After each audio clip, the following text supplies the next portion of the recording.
की घटना की जिसने यूपी की सियासत में हड़कंप मचा दिया है। एक दलित लड़की का पहले अपहरण होता है, फिर हत्या होती है और फिर खबर आती है उसके साथ रेप भी हुआ है। हैरान करने वाली बात तो यह है कि 2 महीने तक परिजन पुलिस के चक्कर लगाते रहे, लेकिन पुलिस कुछ नहीं करती और जब मृतक की लाश बरामद होती है तो हड़कंप मच जाता है। देखिए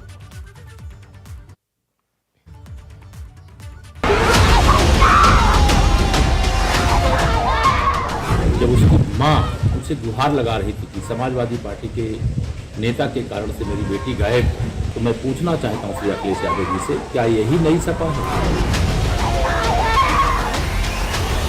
उनका असली चाल, चरित्र और चेहरा समाजवादी पार्टी का उजागर करती है।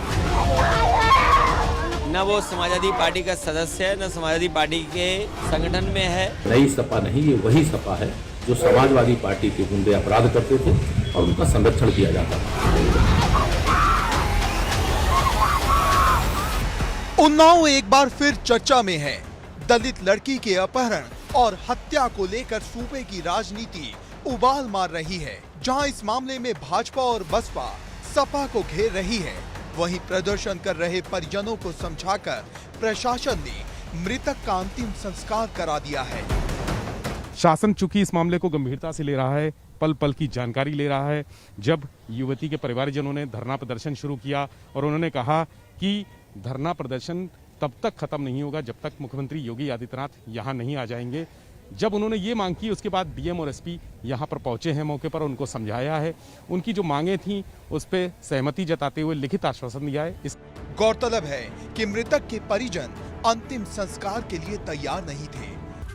और अब बात दूसरे दौर के टेस्ट की, पश्चिम में कौन बेस्ट की, क्योंकि पहले चरण के बाद सबकी नजर दूसरे चरण पर टिकी हुई है, जहां 9 जिलों की 55 सीट पर वोट डाले जाएंगे। यहां पिछली बार भाजपा ने 70% सीटों पर अपना कमल खिलाया था, लेकिन इस बार किसान आंदोलन के बाद हवा थोड़ी बदली हुई है। वहीं मुस्लिम वोटर की भूमिका इस बार अहम है, क्योंकि जिन सीटों पर वोटिंग होनी है वहां मुस्लिम वोटर निर्णायक भूमिका में।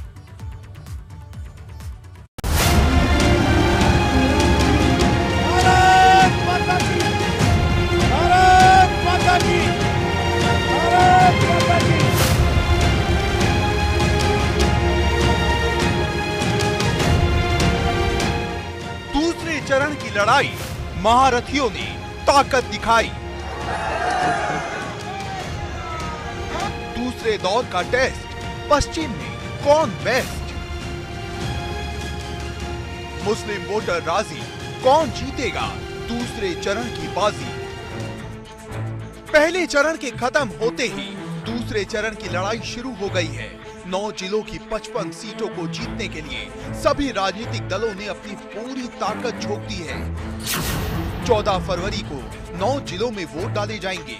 उनमें सहारनपुर, बिजनौर, संभल, अमरोहा, मुरादाबाद, रामपुर, बरेली, शाहजहांपुर और बदायूं है।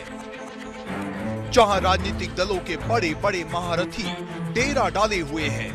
दूसरे चरण की लड़ाई पर सबकी नजर इसलिए भी टिकी है क्योंकि पिछली बार यहां 38 सीटों पर भाजपा, 15 सीटों पर सपा और 2 सीटों पर कांग्रेस जीती थी, जबकि बसपा का खाता भी नहीं खुला था। मतलब 70% सीटें भाजपा ने जीती और एक बड़ा मार्जिन लेकर लखनऊ का रास्ता तय किया। लेकिन इस बार हवा बदली हुई है।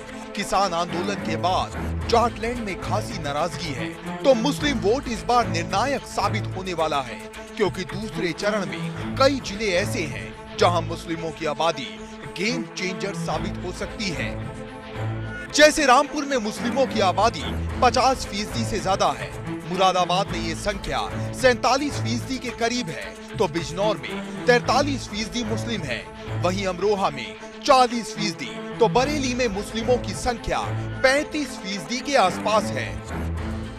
मतलब दूसरे चरण में मुस्लिम वोट न सिर्फ निर्णायक है, बल्कि हार जीत का फैसला करने में सक्षम है, जिसे साधने के लिए समाजवादी पार्टी ने पूरा ख्याल रखा है।